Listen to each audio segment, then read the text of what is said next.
मत्ती की पुस्तक 5वां अध्याय। वह इस भीड़ को देखकर पहाड़ पर चढ़ गया और जब बैठ गया तो उसके चेले उसके पास आए और वह अपना मुंह खोलकर उन्हें यह उपदेश देने लगा। धन्य है वे जो मन के दीन हैं, क्योंकि स्वर्ग का राज्य उन्हीं का है। धन्य है वे जो शोक करते हैं, क्योंकि वे शांति पाएंगे। धन्य है वे जो नम्र हैं, क्योंकि वे पृथ्वी के अधिकारी होंगे। धन्य है वे जो धर्म के भूखे और प्यासे हैं, क्योंकि वे तृप्त किए जाएंगे। धन्य है वे जो दयावंत हैं, क्योंकि उन पर दया की जाएगी। धन्य है वे जिनके मन शुद्ध हैं, क्योंकि वे परमेश्वर को देखेंगे। धन्य है वे जो मेल कराने वाले हैं, क्योंकि वे परमेश्वर के पुत्र कहलाएंगे। धन्य है वे जो धर्म के कारण सताए जाते हैं, क्योंकि स्वर्ग का राज्य उन्हीं का है। धन्य हो तुम जब मनुष्य मेरे कारण तुम्हारी निंदा करे और सताएं और झूठ बोल बोल कर तुम्हारे विरोध में सब प्रकार की बुरी बातें कहें। तब आनंदित और मगन होना, क्योंकि तुम्हारे लिए स्वर्ग में बड़ा फल है।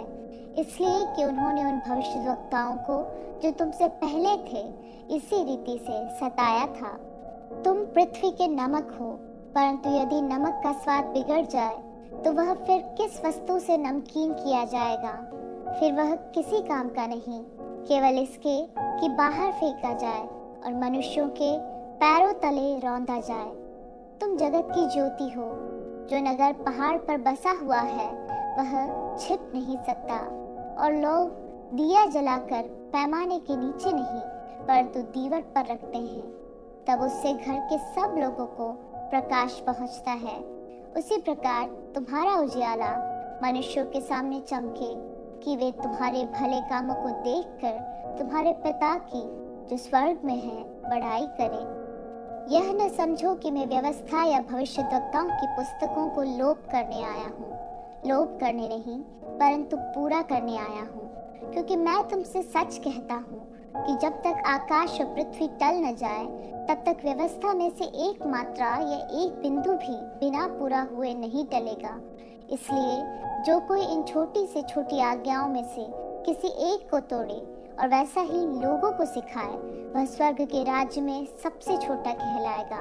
परंतु जो कोई उन आज्ञाओं का पालन करेगा और उन्हें सिखाएगा, वही स्वर्ग के राज्य में महान कहलाएगा। क्योंकि मैं तुमसे कहता हूँ कि यदि तुम्हारी धार्मिकता शास्त्रियों और फरीसियों की धार्मिकता से बढ़कर न हो तो तुम स्वर्ग के राज्य में कभी प्रवेश करने न पाओगे। तुम सुन चुके हो कि पूर्व काल के लोगों से कहा गया था कि हत्या न करना, और जो कोई हत्या करेगा वह कचहरी में दंड के योग्य होगा। परंतु मैं तुमसे यह कहता हूँ कि जो कोई अपने भाई पर क्रोध करेगा वह कचहरी में दंड के योग्य होगा, और जो कोई अपने भाई को निकम्मा कहेगा वह महासभा में दंड के योग्य होगा, और जो कोई कहे अरे मूर्ख, वह नरक की आग के दंड के योग्य होगा। इसलिए यदि तू अपनी भेंट वेदी पर लाए और वहां तू स्मरण करे कि तेरे भाई के मन में तेरे लिए कुछ विरोध है, तो अपनी भेंट वहीं वेदी के सामने छोड़ दे और जाकर पहले अपने भाई से मेल मिलाप कर और तब आकर अपनी भेंट चढ़ा।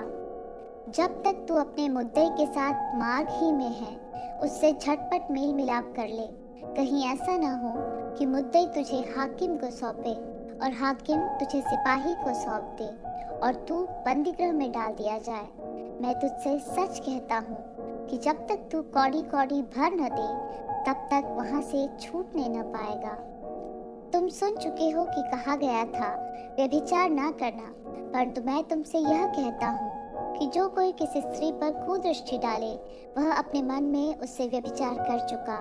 यदि तेरी दाहिनी आंख तुझे ठोकर खिलाए तो उसे निकाल कर फेंक दे, क्योंकि तेरे लिए यही भला है कि तेरे अंगों में से एक नष्ट हो जाए और तेरा सारा शरीर नरक में न डाला जाए। यदि तेरा दाहिना हाथ तुझे ठोकर खिलाए तो उसको काट कर फेंक दे, क्योंकि तेरे लिए यही भला है कि तेरे अंगों में से एक नष्ट हो जाए और तेरा सारा शरीर नरक में ना डाला जाए। यह भी कहा गया था, जो कोई अपनी पत्नी को तलाक देना चाहे तो उसे त्याग पत्र दे परंतु मैं तुमसे यह कहता हूँ कि जो कोई अपनी पत्नी को व्यभिचार के सिवा किसी और कारण से तलाक दे तो वह उससे व्यभिचार करवाता है, और जो कोई उस त्यागी हुई से विवाह करे वह व्यभिचार करता है।